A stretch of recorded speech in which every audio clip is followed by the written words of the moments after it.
새로 이사 온 것 같은 그런 기분이 자꾸 듭니다. 감사합니다. 우리 함께 제창하고 이 시간 시작하도록 하겠습니다. 자, 하나님은 아멘.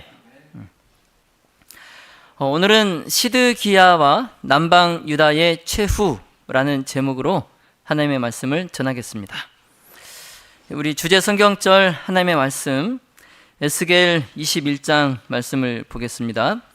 에스겔 21장 3절과 5절 그리고 7절 그리고 31절의 말씀을 이어서 제가 읽도록 하겠습니다. 내가 너를 대적하여 나 여호와가 내 칼을 집에서 빼내어 칼이 다시 꽂혀지지 아니하리라.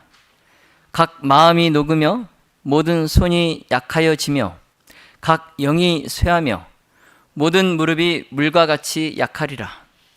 내가 내 분노를 내게 쏟으며 내 진노의 불을 내게 불고 너를 짐승 같은 자 곧 멸하기에 익숙한 자의 손에 붙이리로다. 아멘.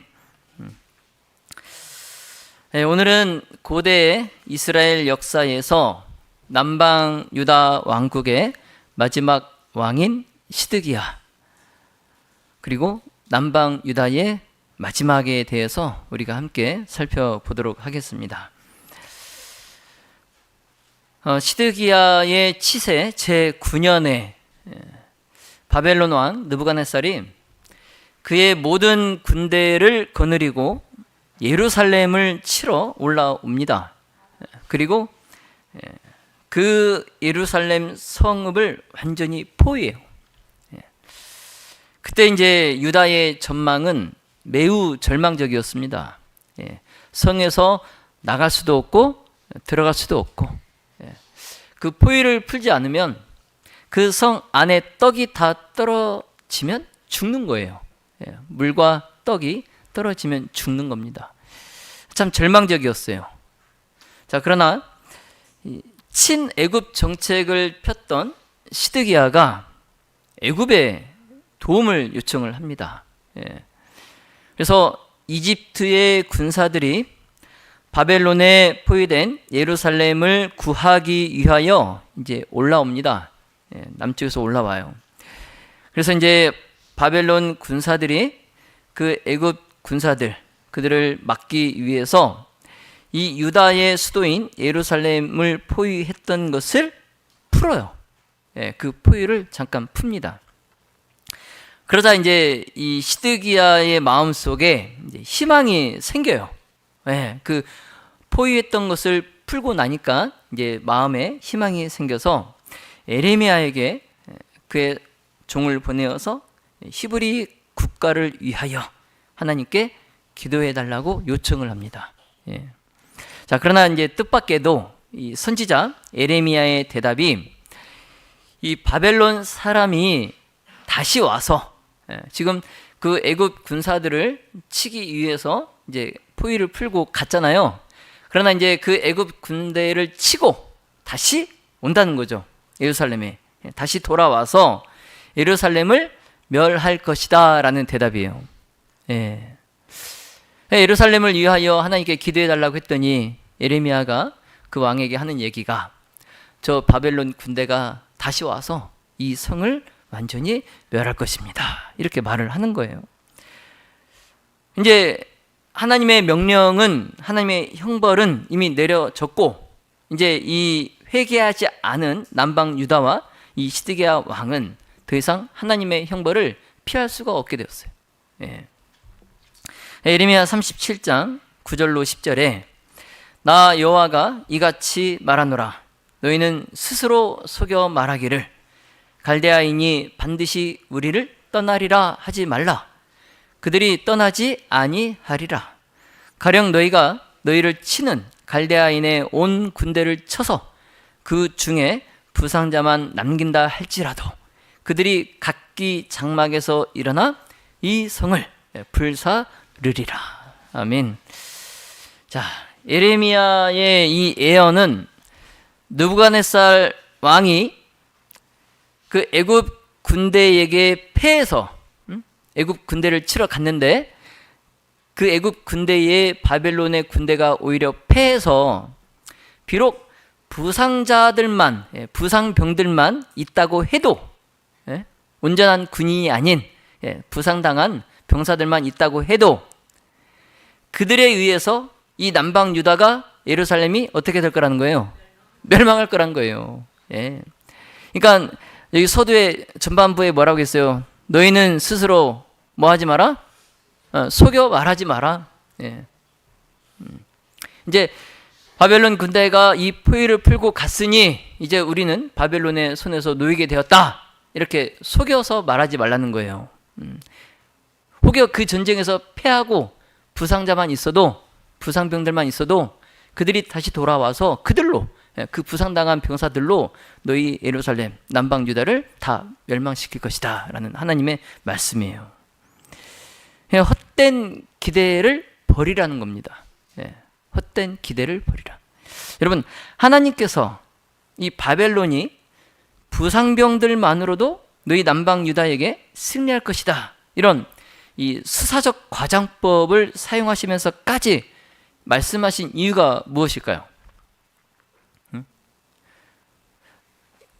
뭐 아재 개그일 수도 있잖아요. 아재 개그일 수도. 부상병들만으로도 너네 나라를 멸망시킬 수 있다. 좀 과장된 표현이잖아요. 근데 하나님께서 왜 이런 과장된 표현을 쓰시면서까지 이렇게 말씀하셨을까? 그 이유가 뭘까? 자, 그만큼 예루살렘의 패망과 파멸이 뭐예요? 불가피하다는 것을 강조하시는 거예요. 너희가 헛된 기대를 갖지 마라. 예루살렘과 남방 유다의 패망은 불가피하다. 이걸 지금 강조하시는 거예요. 자, 그런데 이 에레미야가 이 예언을 했어요. 그리고 이집트의 파라오가 남방 유다를 바벨론으로부터 구하기 위해서 올라왔어요. 그런데 바벨론의 군대가 예루살렘에 포위하고 있던 그것을 풀고 철수하여서 이제 이 성 안에 있던 남방 유다의 백성들의 사기가 이제 크게 어떻게 됐어요? 고조되었겠죠. 그렇죠? 희망이 막 생겼을 거 아니에요. 자, 그런데 이제 바벨론이 포위를 풀고 철수하고 그 성 안에 있는 사람들이 이제 우리 살았다 하고 막 희망이 막 고조되고 있는 그때에 예레미야가 지금 이런 예언을 하는 거예요. 여러분, 예레미야의 이 예언이 백성들에게 반발과 증오심을 불러일으키고도 남았죠. 그래서 방백들과 백성들이 예레미야의 이 예언을 듣고 굉장히 화가 났어요. 지금 무슨 소리를 하는 거냐? 너도 지금 바벨론의 군대가 철수한 것 너도 보지 않았냐? 어떻게 네가 이렇게 말을 할 수 있냐? 굉장히 화가 나서 이 예레미야의 이제 이 다음에 이어지는 절들, 10절 이후로 이어지는 절들은 예레미야가 그 백성들에게 잡혀서 체포되고 투옥되는, 그래서 고난을 겪게 되는 것이 기록되어 있어요. 예레미야가 이 예언을 하고 분노를 한 백성들에게 고난을 당하는 이야기가 이 뒤로 기록이 되어 있습니다. 그래서 37장 14절로 15절에 예레미야를 잡아 방백들에게로 끌어가매 방백들이 노하여 예레미야를 때려서 서기관 요나단의 집에 가두었으니 이는 그들이 이 집으로 옥을 삼았습니다. 감옥을 삼았어요. 그러니까 가택연금이에요. 가택연금. 마치 그 요나단의 집을, 서기관 요나단의 집을 그냥 감옥처럼 해가지고 예레미야를 가뒀어요. 여러분, 이 유다 사람들이 아무리 예레미야를 때리고 감옥에 가두어도 하나님의 내리신 이 형벌의 선언 돌이킬 수 있을까요, 없을까요? 돌이킬 수 없어요. 유다에 남은 사람들은 바벨론에 사로잡혀 가고 또 예루살렘과 궁정과 또 하나님의 전은 파괴되고 결국엔 화염에 휩싸일 것입니다. 아무리 예레미야를 때리고 가두어도. 그리고 이제 그 난리통에 하나님의 법궤가 어떻게 돼요? 사라져요. 예. 지금도 이 하나님의 법궤의 행방이 묘해요. 아무도 알 수가 없어요. 예. 근데 엘렌 화이트의 증언에 따르면 하나님의 이 법궤는 분실된 것이 아니라 어떤 이들에 의해서 잘 보관되었다라고 말씀하고 계십니다. 선지자 왕 453쪽에 하나님의 목적을 분명히 알고 있으면서도 예루살렘이 멸망할 것이라는 것을 분명히 알고 있으면서도 아직 예루살렘에 남아있던 누구? 의인들. 자, 그들 중에 어떤 이들은 십계명이 기록된 돌비가 들어있는 이 법궤를 무자비한 자들의 손이 닿지 못하는 곳에 갖다 두기로 결심하고 그 일을 시도하였다. 그들은 슬프고 비통한 마음으로 법궤를 굴 속에 감추었다. 이스라엘과 유다 백성들의 죄로 인하여 그것은 그들에게서 숨겨졌으며 다시 그들이 찾을 수 없었다. 그 법궤는 아직도 숨겨져 있다. 이것은 감춰진 일에 결코 침해를 당하지 아니하였다. 아멘. 하나님의 거룩한 임재의 상징인 이 법궤, 스키나가 있는 이 법궤가 이방인들의 그 더러운 손에 함부로 다뤄지지 않도록 하기 위해서 의인들이 이 법궤를 어떤 굴 속에 잘 감추어 두었어요. 네. 아마 이들이 어느 굴에 잘 감추어 두는지 말을 하지 않고 죽은 것 같아요. 네. 그래서 지금 아무도 모르는 거죠. 어느 굴에 이 하나님의 법궤가 잘 보관되어 있는지. 네. 자, 이제 바벨론의 느부갓네살의 군대가 애굽 병사들을 상대하려고 예루살렘의 포위를 풀고 남쪽으로 갔을 때에 방백들과 백성들의 마음에 그 생겨났던 희망이 얼마 가지 못해서 땅에 떨어집니다. 예. 왜냐하면 애굽의 세력이 상한 갈대예요. 예. 애굽의 세력이 뭐라고요? 상한 갈대. 예. 갈대는 약하죠, 그렇죠? 예. 그런데 상한 갈대예요. 그냥 갈대도 아니고 상한 갈대. 그러니까 이 애굽이 한마디로 바벨론의 상대가 된다는 거예요? 안 된다는 거예요? 안 된다는 거죠. 바벨론에 전혀 상대가 안 된다는 거예요. 에스겔 29장 6절에 애굽은 본래 이스라엘 족속에게 갈대 지팡이라. 에스겔 30장 25절로 26절에 내가 바벨론 왕의 팔은 들어주고 바로의 팔은 떨어뜨릴 것이라. 내가 내 칼을 바벨론 왕의 손에 붙이고 그로 들어 애굽 땅을 치게 하리니 그들이 나를 여호와인 줄 알리라. 아멘. 여러분, 지금 하나님께서 누구의 편을 들어주신다는 거예요? 이집트입니까? 바벨론입니까? 바벨론. 바벨론의 편을 들어주신다는 거예요. 그래서 하나님의 말씀이 이렇게 명백함에도 불구하고 유다 방백들은 여전히 헛되이 그 애굽의 도움을 구하고 있는 겁니다. 그러는 동안에 이제 시드기야 왕은 불길한 예감을 가지고 그 서기관 요나단의 집에 갇혀 있던 그 에레미야를 생각하고 있어요. 계속 에레미야 선지자를. 그래서 이제 여러 날이 지난 뒤에 이 시드기야가 예레미야를 불러오게 합니다. 자기에게 불러오게 해요. 그리고 이제 그에게 다시 한번 비밀리에 여호와께로부터 받은 말씀이 무엇인지 그에게 물어요. 하나님께서 너에게 또 뭐라 말씀하시더냐 물어요. 예레미야 37장 17절로 20절에 에레미야가 대답하되 왕이 바벨론 왕의 손에 붙임을 입으리이다.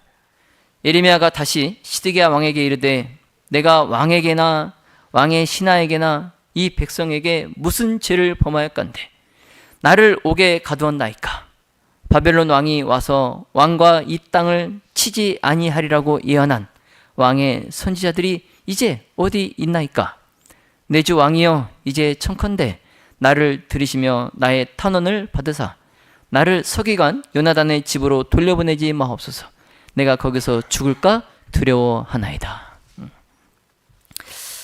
에레미야의 이 참 청을 듣고 시드기야가 명하여서 에레미야를 풀어줘요. 그 서기관 요나단의 집에서 풀어줘요. 그래서 에레미야를 시위대 뜰에 있게 합니다. 그리고 이제 떡 만드는 자의 거리에서 매일 떡 한 덩이씩 에레미야에게 주어서 에레미야가 그 떡을 먹고 살아갈 수 있도록 해줘요. 자, 그런데 에레미야가 시위대의 뜰에서도 계속해서 바벨론 왕에게 복종하라, 바벨론 왕에게 항거하지 마라, 이런 기별을 계속해서 백성들에게 충고를 하고 있는 거예요. 참 대단하죠.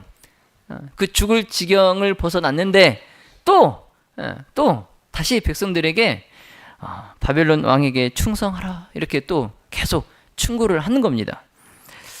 그래서 예레미야 38장 2절로 3절에 이 성에 머무는 자는 칼과 기근과 연병에 죽으리라. 그러나 갈대아인에게 항복하는 자는 살리니 그의 생명이 누량물을 얻음같이 살리라. 이 성이 반드시 바벨론 왕의 군대의 손에 붙이우리니 그가 취하리라. 아멘. 자, 에레미야는 바벨론에게 항거하는 것은 죽음을 자청하는 것이다, 이렇게 말하고 있어요. 이와 같이 에레미야의 반복된 이러한 권고, 남방 유다가 세운 이 바벨론 반바벨론 정책, 그 정책과는 상충되는 충고예요. 그래서 이 에레미야의 말에 분노한 방백들이 다시 왕 앞에 가서 아주 거세게 항의를 제기하고, 에레미야가 민족의 원수고 또 그의 말은 백성의 손을 약하게 하고 또 백성들에게 불행을 가져오게 합니다. 그래서 저 에레미야를 사형에 쳐야 됩니다, 왕에게 말을 하는 거예요. 그러니까 이제 시드기야 왕이 겁이 많아요. 그리고 힘도 없어요. 권력을 장악하지 못했어요. 그리고 고위 관리들의 눈치를 이제 보는 왕이에요. 그러니까 이 방백들이 거세게 에레미야를 죽여야 된다 하니까 그냥 어쩔 수 없이 그들의 비위를 맞추기 위해서 죄 없는 에레미야를 그들 손에 넘겨줘요. 그들 손에 넘겨줍니다. 그래서 이제 그들이 에레미야를 잡아다가 이 시위대 뜰에 있는 왕의 아들 말기야의 구덩이에 던져 넣어요. 근데 이 우물은 한참 동안 쓰지 않던 우물이에요. 물이 없어요. 물이 없어요. 그래서 그 물이 없는 그 말라버린 그 진흙뿐인 그 우물에 에레미야가 떨어져요. 그래서 이제 아마 굶어 죽을 겁니다, 그렇게 놔두면. 자, 그러나 이제 하나님께서 에레미야를 위하여서 환관인 이 에티오피아 사람 에벳 멜렉을 시켜서 그가 에레미야를 위하여 왕에게 간청하게 해요. 그래서 에레미야가 다시 시위대 뜰로 풀려나게 됩니다. 다시 한번 이제 왕이 에레미야를 조용히 비밀리에 불러서 하나님의 목적이 무엇인지 솔직하게 말하도록 또 해요. 에레미야에게 하나님의 목적이 무엇인지.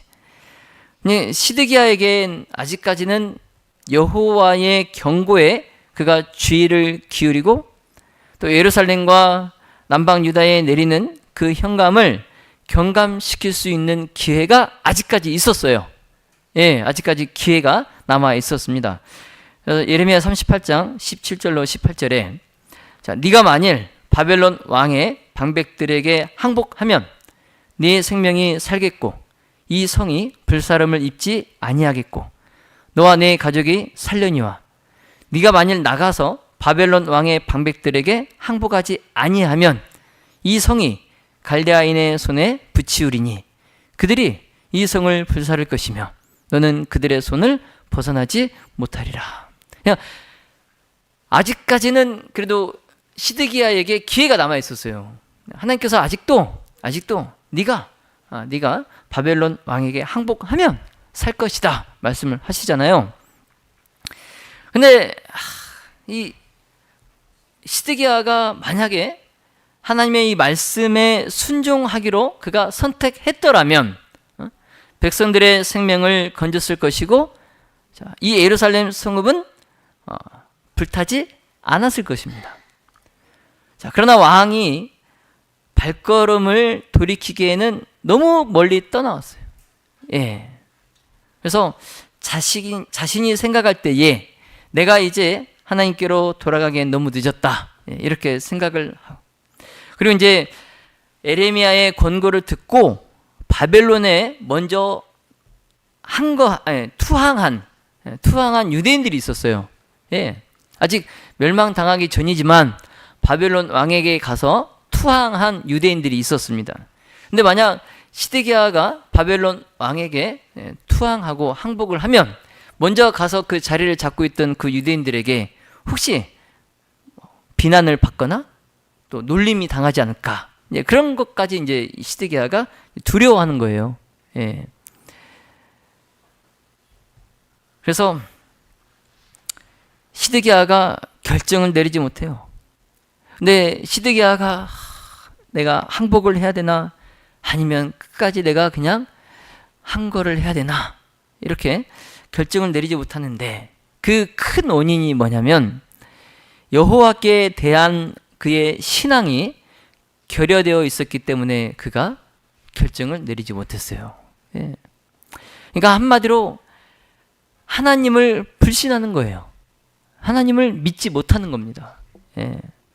그래서 하나님을 불신하기 때문에 여러 가지 사정을 들고 여러 가지 핑계를 대서 이 하나님의 권유에 내가 따라야겠다라는 선택을 하지 못하는 거예요. 예. 여러분, 우리도 이 시드기야와 같이 그런 적 있지 않습니까? 분명히 하나님께서는 나에게 어떻게 하라라고 말씀을 하시지만 또 내가 그렇게 해야 되는 것을 알고 있지만 내가 하나님을 온전히 믿지 못해서 여러 가지 세상적인 이런 핑계들 또 어떤 다른 사람들의 조언 막 이런 것들을 핑계를 대서 이번만큼은 내가 하나님의 말씀대로 하지 못하겠습니다. 이런 적 여러분 있지 않으세요? 하나님을 불신하는 그 시드기야의 그런 우유부단한 모습, 그런 모습을 보고 에레미야가 눈물을 흘리면서 시드기야에게 자신과 그 백성을 구하도록 간청을 합니다. 예. 왕이 우유부단해서 아직 기회가 남아 있지만 이러지도 저러지도 못하고 결정을 내리지 못하고 있는 그 왕의 모습을 보고 에레미야가 눈물을 흘리면서 눈물로 그 왕에게 호소하는 거예요. 그런데도 시드기야가 에레미야의 그 권고를 듣지 않아요. 예, 참. 그 남자가 여자의 눈물엔 약하지만 남자의 눈물에는 강한 것 같아요. 에레미야가 그렇게 눈물로 호소해도 시드기야가 돌아서지 않은 거 보면 계속해서 그냥 그릇된 자기의 길을 가는 거예요. 돌아오지 않고. 마침내 이제 그가 거짓 선지자들과 또 그가 멸시하는 그 사람들 그리고 그들의 요구를 쉽게 들어주는 자기의 그 우유부단함을 조롱하는 그런 사람들의 권고를 따르기로 결정을 합니다. 하나님의 권고가 아닌 거짓 선지자들 그리고 자기 옆에서 자기의 좋은 말만 해주는 그런 사람들의 결정을 따르기로 해요. 그래서 시드기야가 예레미야를 통하여서 주어진 그 권고의 가치, 그 가치를 그가 깨닫고 정말 그 하나님의 말씀에 그가 순종하였더라면 아마 이 예루살렘과 남방 유다의 파멸은 피할 수 있었을 거예요. 예. 그래서 시드기야가 용기를 내서 백성들에게 이렇게 말했으면 어땠을까? 나는 여호와께 순종하여 성읍을 완전한 멸망에서 구원할 것이다. 나는 인간에 대한 공포나 환심 때문에 감히 하나님의 명령을 무시할 수 없다. 나는 진리를 사랑하고 죄를 미워함으로 이스라엘의 전능하신 분의 권고를 따르겠다. 여러분, 이 시드기야가 백성들 앞에서, 방백들 앞에서 이렇게 말을 했다면 얼마나 좋았을까요? 그쵸? 아마 그러면 백성들도 시드기야의 이런 용감한 정신에 그들이 경의를 표하고, 또 신앙과 불신 사이에서 방황하고 있던 여러 많은 사람들이 아마 진리에 의에 굳게 섰을 겁니다. 예. 그리고 왕의 이 담대한 그 행동이 자신의 그 신하들로 하여금 경의와 충성심을 갖도록 아마 고무시켰을 거예요. 그래서 예루살렘과 남방 유다의 이런 파멸, 이런 재난은 피할 수 있었을 것입니다. 자, 그러나 이 시드기야가 용기가 부족하고 굉장히 우유부단해가지고, 근데 특히 이 우유부단함, 이것은 일종의 죄악이에요. 죄악. 예. 그래서 그것 때문에 그가 무서운 죄값을 치르게 됩니다. 예. 자신의 그 우유부단함 때문에 돌이킬 수 없는 무서운 죄값을 치르게 돼요. 예. 그래서 바벨론이 이제 저항할 수 없는 힘으로 이제 이 예루살렘 성읍을 휩쓸어요. 그래서 남방 유다가 이제 혼란스러운 중에 이제 격퇴당하고, 이제 이 남방 유다는 정복당하여서 시드기야가 바벨론의 포로가 됩니다. 예. 그래서 그의 아들들이 둘이 있었는데 그의 눈 앞에서 죽임을 당해요. 그래서 시드기야는 이제 두 눈이 뽑힌 채 바벨론으로 끌려갑니다. 예. 그래서 그가 두 눈이 뽑힌 채 바벨론으로 끌려가면서 차라리 내 두 아들이 죽임을 당하기 전에 이 눈을 뽑았으면 좋았을 것을, 아마 후회와 비통의 그 피눈물을 흘리면서 바벨론까지 갔을 거예요. 예. 결국 이제 시드기야도 바벨론에 도착한 후에 비참하게 죽임을 당합니다. 예. 참 그냥 그 아들 죽은 자리에서 시드기야도 죽였으면 좋으련만 눈을 뽑고 뭐 지혈이 제대로 됐겠어요? 그 피가 막 흐르는 앞도 이제 전혀 보이지 않는 그런 사람을 바벨론까지 끌고 가서 거기서 죽여요. 예. 참 무려 400년 동안 시온산 꼭대기에 자리 잡고 있던 이 아름다운 성전, 이 성전이 바벨론의 그 사람들에 의해서 돌 위에 돌 하나도 남지 않고 완전히 파멸을 당합니다. 예. 그래서 그들이 하나님의 전을 불살라요. 여호와의 전을 불사릅니다. 그리고 예루살렘의 예루살렘 성을 헐고 또 모든 궁정을 다 불태워요. 그리고 귀한 그 성전에, 하나님의 성전의 기명들을 다 회파하고 바벨론으로 다 가져갑니다. 예. 자, 믿음의 묻은 가족 여러분, 자, 세상에 영적 빛이 되어야 했을 이스라엘 사람들, 하나님께서 특별히 그들을 복음을 전하는 자들로 선택을 하셨는데, 그들의 완고한 죄로 인해서 주전 586년에 남방 유다가 바벨론에 의해 완전히 멸망당합니다. 에레미야 선지자의 슬픔. 자, 이 화염에 휩싸인 하나님의 성전과 또 예루살렘 성을 보면서 이 선지자 에레미야가 하염없이 울어요. 하염없이 울어요. 그리고 하나님의 권고를 버리고 인간의 지혜를 따랐던 그 어리석음의 그 기념비로 에레미야가 이제 글을 쓰는데, 그 글이 에가서입니다. 에가서. 예. 성경에 보면 에레미야 책이 있고 에레미야 에가가 있죠. 예. 그 에가가 바로 이 비통함 심정으로 에레미야가 쓴 글입니다. 그래서 슬픔에 억눌린 이 선지자 에레미야의 그의 부르짖음, 그의 부르짖음을 읽고 이 시간 말씀을 마치겠습니다. 자, 에레미야 에가 1장 1절로 2절입니다. 에레미야가 1장 1절로 2절. 슬프다 이 성이여, 본래는 거민이 많더니 이제는 어찌 그리 적막히 앉았는고. 본래는 열국 중에 크던 자가 이제는 과부 같고, 본래는 열방 중에 공주되었던 자가 이제는 조공 드리는 자가 되었도다. 밤새도록 애곡하니 눈물이 뺨에 흐르며, 사랑하던 자 중에 위로하는 자가 없고 친구도 다 배반하여 원수가 되었도다. 아멘. 말씀을 마치겠습니다.